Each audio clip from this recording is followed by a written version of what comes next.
오늘 우리에게 주신 하나님 말씀 창세기 18장 1절부터 15절까지 우리 다 함께 교독하도록 하겠습니다. 제가 1절 읽고 그 다음 절은 여러분들이 읽고 교독하겠습니다. 구약성경 21쪽에 있습니다. 교독하도록 하겠습니다. 여호와께서 마므레 상수리 나무들이 있는 곳에서 아브라함에게 나타나시니라. 날이 뜨거울 때에 그가 장막문에 앉아 있다가 눈을 들어본즉 사람 셋이 맞은편에 서 있는지라. 그가 그들을 보자 곧 장막문에서 달려나가 영접하며 몸을 땅에 굽혀 이르되 내 주여 내가 주께 은혜를 입었사오면 원하건대 종을 떠나 지나가지 마시옵고 물을 조금 가져오게 하사 당신들의 발을 씻으시고 나무 아래에서 쉬소서. 내가 떡을 조금 가져오리니 당신들의 마음을 상쾌하게 하신 후에 지나가소서. 당신들이 종에게 오셨음이니이다. 그들이 이르되 내 말대로 그리하라. 아브라함이 급히 장막으로 가서 사라에게 이르되 속히 고운 가루 세 쌀을 가져다가 반죽하여 떡을 만들라 하고 아브라함이 또 가축대 있는 곳으로 달려가서 기름지고 좋은 송아지를 잡아 하인에게 주니 그가 급히 요리한지라.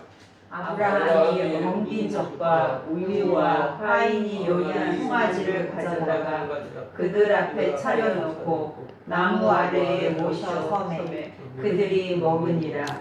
그들이 아브라함에게 이르되 내 아내 사라가 어디 있느냐? 대답하되 장막에 있나이다. 그가 이르시되 내년 이맘때 내가 반드시 내게로 돌아오리니 내 아내 사라에게 아들이 있으리라 하시니 사라가 그들이 장막문에서 들었더라. 아브라함과 사라는 나이가 많아 늙었고 사라에게는 여성의 생리가 끊어졌는지라. 사라가 속으로 웃고 이르되 내가 노쇠하였고 내 주인도 늙었으니 내게 무슨 즐거움이 있으리요.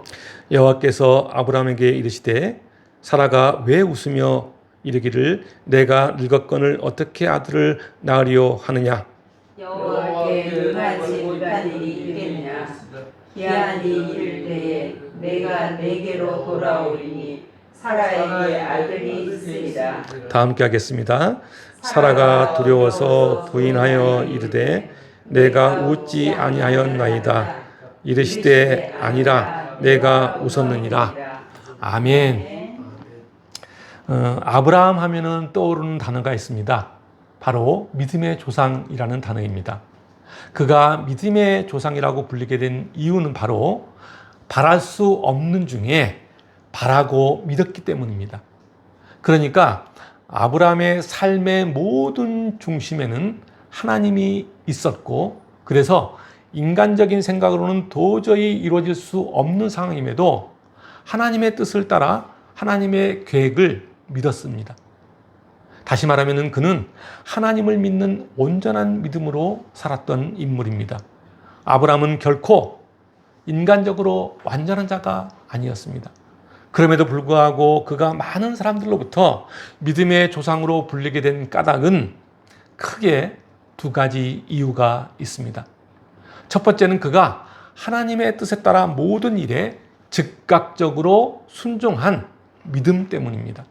하나님께서 그에게 너는 너의 고향과 친척과 아버지의 집을 떠나 내가 너에게 보여줄 땅으로 가라는 그 하나님의 명령에 즉각적으로 순종하며 따랐습니다. 그렇다면 아브라함이 어떤 계획과 현실적인 대안을 가지고 그런 행동을 했던 것일까요? 그렇지 않습니다. 히브리서 11장 8절을 보면은 이렇게 말하고 있습니다. 믿음으로 아브라함은 부르심을 받았을 때에 순종하여 장래의 유업으로 받을 땅에 나아갈새 갈 바를 알지 못하고 나아갔다라고 말합니다. 그렇습니다.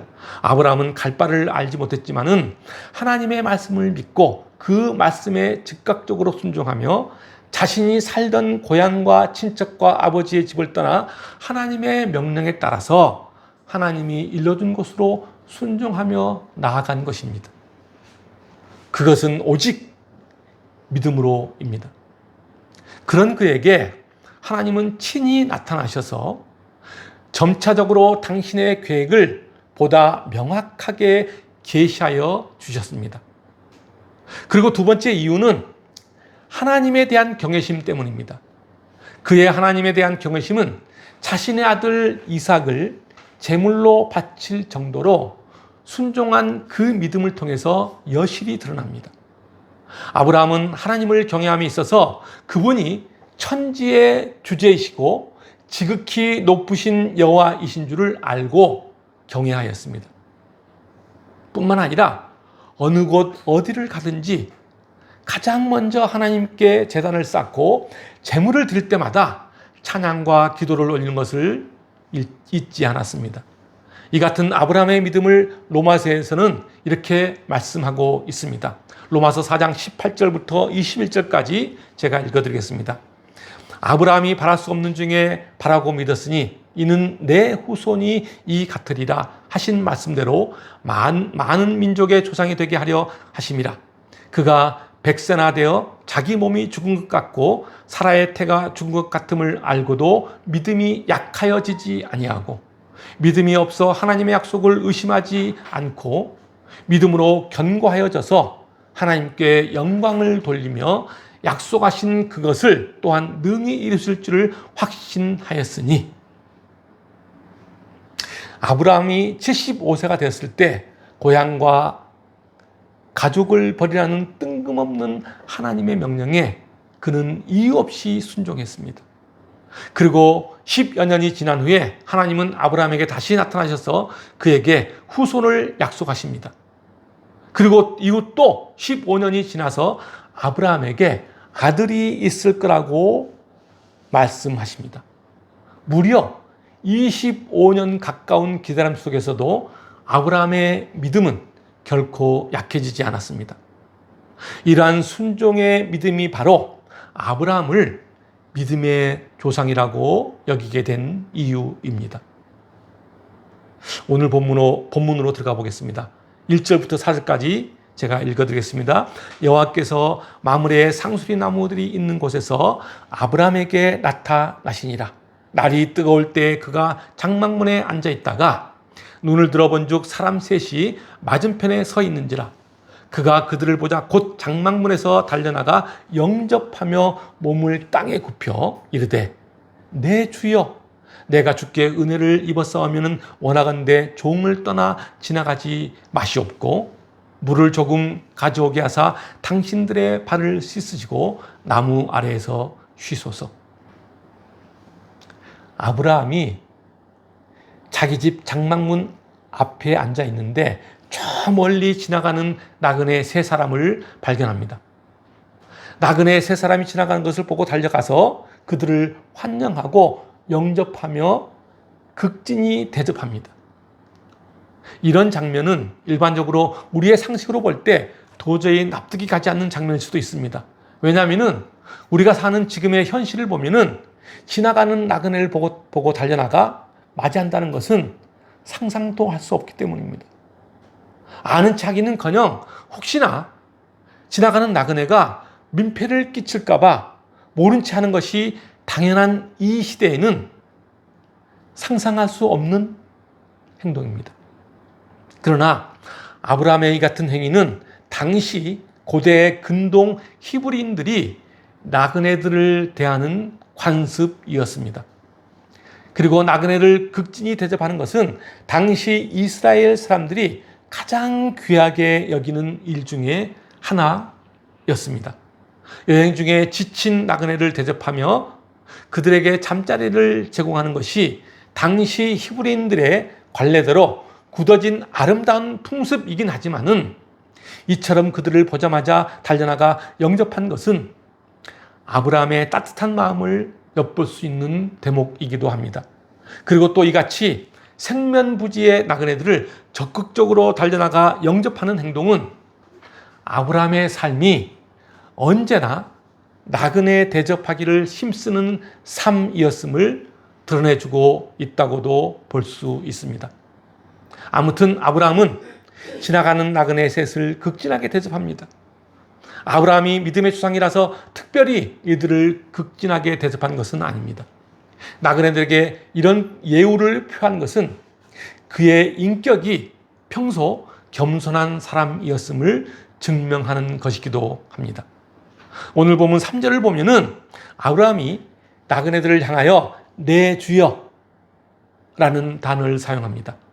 이는 하나님을 의미하는 단어가 아니라 당시 히브리인들이 상대방을 높여 부르는 일반적인 의미를 가진 단어라고 할 수 있습니다. 그러니까 이 말은 아브라함이 나그네를 하나님으로 알고 대접한 것이 아니라 부지중에 나그네를 대접했다는 이야기입니다. 이 같은 상황을 히브리서에서는 아브라함이 부지중에 천사들을 대접했다고 증거하고 있습니다. 히브리서 13장 2절 말씀입니다. 손님 대접하기를 잊지 말라. 이로써 부지중에 천사들을 대접한 이들이 있었느니라. 그렇습니다. 아브라함은 나그네들이 누구이며 어떤 사람인지 전혀 모른 채 그들을 대접했던 것입니다. 아브라함이 대접한 나그네 셋 중에 한 분은 하나님이고 둘은 사람 모양을 한 천사들이었습니다. 그러나 아브라함은 그 사실을 전혀 몰랐습니다. 부지중에 하나님과 두 천사를 대접한 것입니다. 아브라함은 나그네들을 나무 그늘 아래 모시고 정성껏 준비한 떡과 치즈, 우유, 그리고 기름지고 좋은 송아지를 잡아서 맛있는 요리로 대접합니다. 6절부터 8절까지입니다.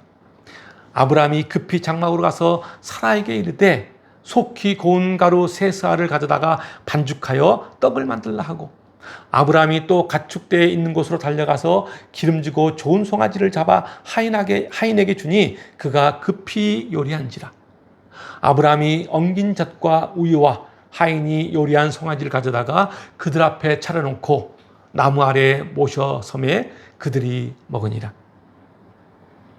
아브라함이 이같이 나그네들을 위하여 고운 밀가루로 만든 떡과 기름지고 좋은 고기 요리와 치즈와 우유를 대접하기를 주저하지 않았습니다.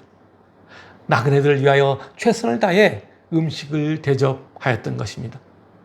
아브라함은 나그네를 대접했다가 부지중에 하나님과 천사를 대접하는 축복과 영광을 누린 것입니다.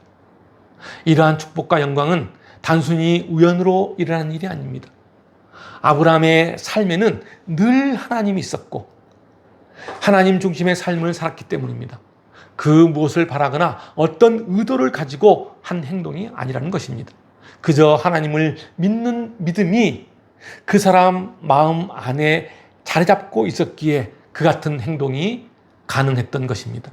이것이 믿음의 사람들이 할 수 있는 아름다운 나눔의 삶입니다. 그래서 예수님은 이 같은 사람에게 이렇게 말씀하십니다. 마태복음 25장 34절부터 40절까지 말씀입니다.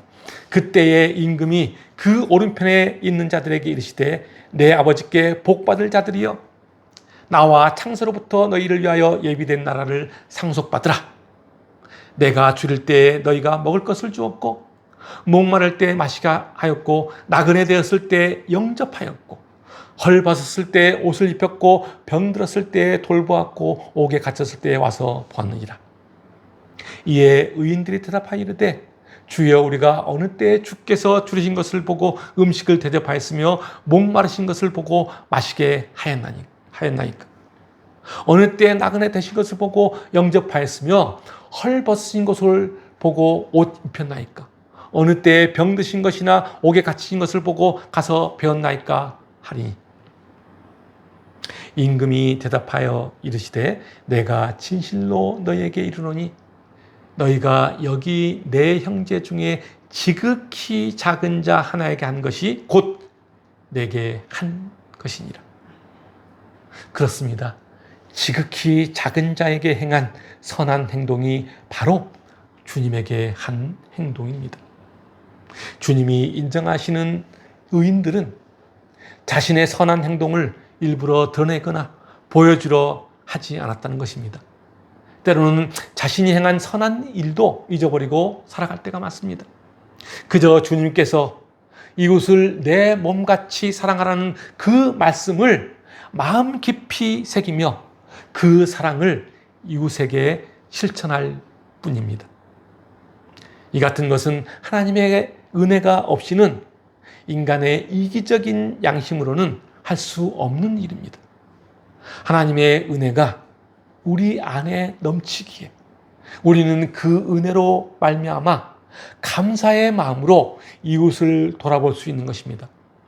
분명한 것은 우리가 베푸는 삶을 살 때 하나님은 더 큰 은혜로 우리를 채워주신다는 사실입니다. 그 은혜가 여러분의 삶에 충만히 넘치기를 소망합니다. 오늘 본문 9절을 보면은 나그네들이 음식을 먹는 중에 뜬금없이 내 아내 사라가 어디 있느냐고 묻습니다. 이에 아브라함은 이 사람들이 어떻게 내 아내 사라를 알지? 라는 생각을 했을 것입니다. 그리고 또 도대체 이 나그네들의 정체가 무엇이지? 라는 의문을 가졌을 수도 있습니다. 그러나 이 질문은 세 사람의 신분이 단순히 나그네가 아님을 암시하고 있는 대목이라고 할 수 있습니다. 더 이상 사람으로서가 아니라 하나님의 사자로서 아브라함에게 묻고 있는 것이라고 할 수 있습니다. 그들은 분명 사라를 보지 못했습니다. 그럼에도 불구하고 그 이름을 부르며 찾고 있다는 사실에서 분명히 알 수 있습니다. 그제서야 아브라함은 이 나그네들이 보통 분들이 아니구나 라는 생각을 했을 것입니다.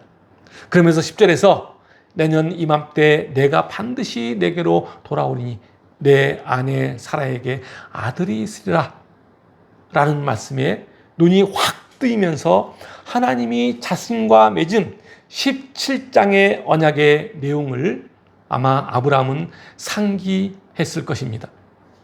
창세기 17장 19절 말씀을 한번 보겠습니다. 오늘 본문 바로 앞장입니다. 17장 19절 말씀.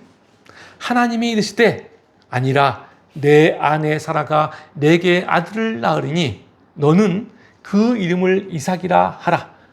내가 그와 내 언약을 세우리니 그의 후손에게 영원한 언약이 되리라고 말씀하셨습니다. 그제서야 하나님께서 언약을 지키시려고 이곳에 찾아오셨다는 사실을 비로소 아브라함은 알게 된 것입니다. 하나님께서 아브라함에게 아들을 낳게 될 것을 예고하신 것입니다. 그러자 장막문 뒤에서 그 말씀을 듣고 있던 사라가 이 이야기를 듣고 속으로 웃고 있습니다. 말이 되는 소리를 해야지 라고 중얼거렸을 것입니다. 그럴 만도 합니다. 아브라함과 사라는 나이가 많아 늙었고 사라에게는 여성의 생리가 끊어졌기 때문입니다. 11절과 12절 말씀입니다. 아브라함과 사라는 나이가 많아 늙었고 사라에게는 여성의 생리가 끊어졌는지라. 사라가 속으로 웃고 이르되 내가 노쇠하였고 내 주인도 늙었으니 내게 무슨 즐거움이 있으리요. 사라가 아이를 낳겠다는 생각을 손톱만큼도 할 수 없는 그런 상황입니다. 사라가 웃는 게 당연한 일이죠. 이런 이야기를 듣고 아멘 하는 게 더 이상하지 않겠어요? 하나님께서 사라의 믿음 없는 반응에 많이 서운하셨나 봅니다. 하나님께서 아브라함에게 따지듯 이야기하십니다. 오늘 본문 13절과 14절 말씀입니다. 여호와께서 아브라함에게 이르시되 사라가 왜 웃으며 이르기를 내가 늙었거늘 어떻게 아들을 낳으리요 하느냐. 여호와께서 능하지 못한 일이 있겠느냐. 기한이 이를 때 내가 너에게로 돌아오리니 사라에게 아들이 있으리라 라고 말씀합니다. 사라는 자신이 아들을 낳을 수 없다는 사실을 철저하게 믿고 있었던 것입니다. 이 같은 생각은 하나님의 능력보다는 인간의 이성적인 판단이 앞서 있기 때문입니다. 한번 볼까요? 우리는 분명 사라가 아들을 낳는다는 믿기지 않는 약속도 틀림없이 성취되는 것을 성경을 통해 우리는 이미 알고 있습니다. 그리고 또 하나님이 이스라엘 백성들을 출애굽시키시고 약속의 땅 가나안으로 인도하셨다는 사실도 우리는 성경을 통해 알고 있습니다. 그러나 우리는 이 같은 일이 벌어질까라는 의문을 가지기도 합니다. 만약에 이런 기적 같은 일들이 벌어진다면 남이 아니고 나에게 벌어졌으면 하는 이기적인 생각을 하게 될 것입니다. 이렇게 지극히 이기적이고 나만 아는 생각에 사로잡혀 있는 게 우리 인간의 참 모습입니다. 그러나 하나님은 이 같은 우리의 잘못된 그리고 이기적인 그 모습에도 인내와 사랑으로 우리를 품어서 안아주십니다. 오늘 보면 15절을 보면은 사라가 두려워하고 부인하는 장면이 나옵니다. 자신의 속마음을 들켜버린 것입니다. 그리고 단순한 나그네로 알았던 자에 대한 권능의 놀라움으로 두려워하기까지 합니다. 사람들은 흔히 자신의 속마음을 들키거나 자신의 잘못이 드러날 때 당혹감에 사로잡혀 거짓말이나 변명 따위를 늘어놓습니다. 그것은 그 잘못이 공개될 때 수치와 처벌을 두려워하기 때문입니다. 이 같은 행동은 인간의 자기 보호 본능이라고 할 수 있습니다. 이러한 태도가 사라에게 여지없이 드러나고 만 것입니다.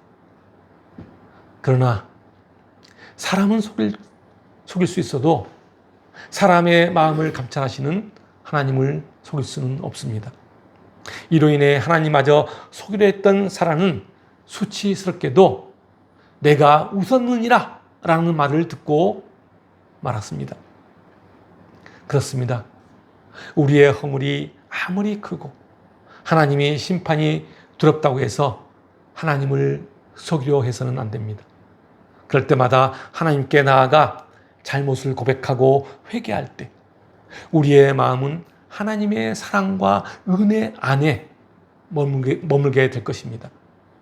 이 세상 만물과 역사를 주관하시며 무에서 유를 창조하시는 전능하신 하나님을 우리는 바라보아야 합니다. 그래야 할 때 내 앞에 불가능해 보이는 당면한 문제를 해결할 수 있습니다. 하나님은 일을 하심에 있어서 때를 따라 역사하십니다. 하나님은 결코 주먹구구식으로 아무렇게나 일을 하지 않으십니다. 당신의 전지전능하심으로 모든 일에 때를 정하시고 그 때에 맞추어 일하시는 질서의 하나님이십니다. 하나님의 일하심에 때가 있다는 것은 성경에서 무수히 언급하고 있습니다. 전도서 3장 1절과 11절 말씀입니다. 범사에 기한이 있고 천하 만사가 다 때가 있나니. 또 11절 말씀에 하나님이 모든 것을 지시되 때를 따라 아름답게 하셨고 또 사람들에게는 영혼을 사모하는 마음을 주셨느니라. 그러나 하나님이 하시는 일의 시종을 사람으로 측량할 수 없게 하셨도다. 그리고 또 갈라디아서 4장 4절에서도 이렇게 말씀하십니다. 때가 참에 하나님이 그 아들을 보내사 여자에게서 나게 하시고 율법 아래에 나게 하신 것이라고 말하고 있습니다. 그렇습니다. 하나님은 때를 따라 일하시는 분이십니다. 하나님은 아브라함에게 후사의 약속을 처음 주신 지 얼마 만에 그 일을 이루셨습니까? 25년이 지난 후입니다. 인간의 생각으로는 도저히 그 약속이 이루어질 수 없다고 느끼는 그 순간에 하나님은 당신의 때가 참에 약속을 이루신 것입니다. 그리고 가나안 땅을 아브라함 후손에게 주시기로 약속한 지 550년이 지난 후에야 그 일을 이루셨습니다. 그것은 바로 하나님이 정하신 때였기 때문입니다. 지금 우리의 기도가 이루어지지 않는다고 답답해하거나 조마조마할 필요가 없습니다. 하나님은 당신이 약속하신 일들을 분명하게, 아주 분명하게 우리의 삶 속에서 이루어 주십니다. 사랑하는 성도 여러분, 믿음으로 인내하고 그 약속을 기대하며 기도하시는 여러분이 되시기를 주님의 이름으로 간절히 축원합니다. 기도하겠습니다.